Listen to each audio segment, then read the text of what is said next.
Vous l'avez entendu, les candidatures à la primaire socialiste sont officiellement ouvertes depuis aujourd'hui. On y revient ce soir avec vous, Alain Duhamel. Bonsoir. Bonsoir. Selon RTL, François Hollande, s'il se déclare candidat, passera par cette primaire. Que pensez-vous de son choix? Que c'est le choix le plus difficile, mais que c'est le choix le plus nécessaire.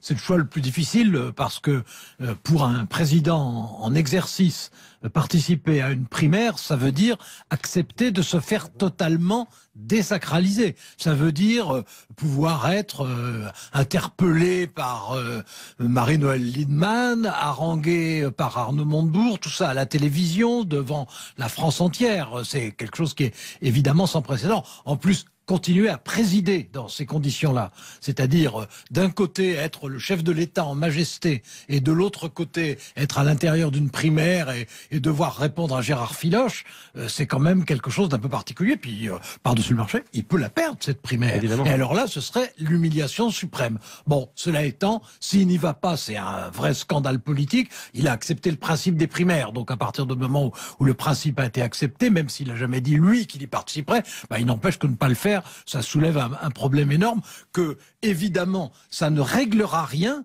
dans la mesure où il y aura à ce moment-là d'autres candidats socialistes. Et puis après tout, il peut la gagner, cette primaire. C'est vrai, mais est-ce qu'il est encore imaginable que François Hollande puisse se présenter à l'élection présidentielle sans passer par cette primaire? C'est imaginable. Après, c'est imaginable. D'abord parce qu'autour de lui, ses meilleurs amis le lui conseillent. Ensuite parce qu'après tout, c'est la tradition de la Ve République. On n'a jamais vu un président sortant participer à des primaires. Donc c'est possible. Bon, c'est en fait extrêmement improbable à cause de la crise que ça déclencherait, parce qu'il donnerait le sentiment, en plus, le Parti socialiste exploserait. Donc il donnerait le sentiment de faire de la politique, de mener la politique de la terre brûlée, de sacrifier son propre parti et la gauche par orgueil. Et à qui est-ce que ça profiterait? À Jean-Luc Mélenchon, ce qui, à mon avis, n'est pas son plus grand désir. On ne peut plus écarter l'hypothèse quand même de François Hollande renonçant à se présenter de nouveau à l'élection présidentielle et laissant sa place à Manuel Valls.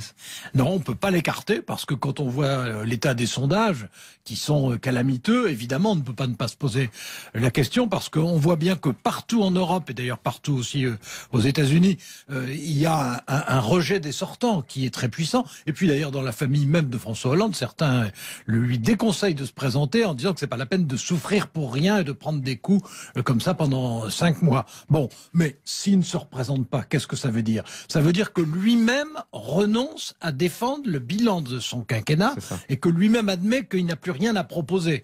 Bon, à ce moment-là, c'est un effacement historique. En réalité, il y a une alternative cruelle qui est ou bien y aller prendre des coups, ou bien ne pas y aller et reconnaître qu'en fait, il n'a pas du tout atteint ses objectifs. Bon, c'est pas très amusant comme choix. En tout cas, il y en a un qui a décidé d'y aller, c'est Emmanuel Macron. À tout à l'heure, Alain Duhamel. On vous retrouve à 19h pour interroger Emmanuel Macron à mes côtés jusqu'à 20h.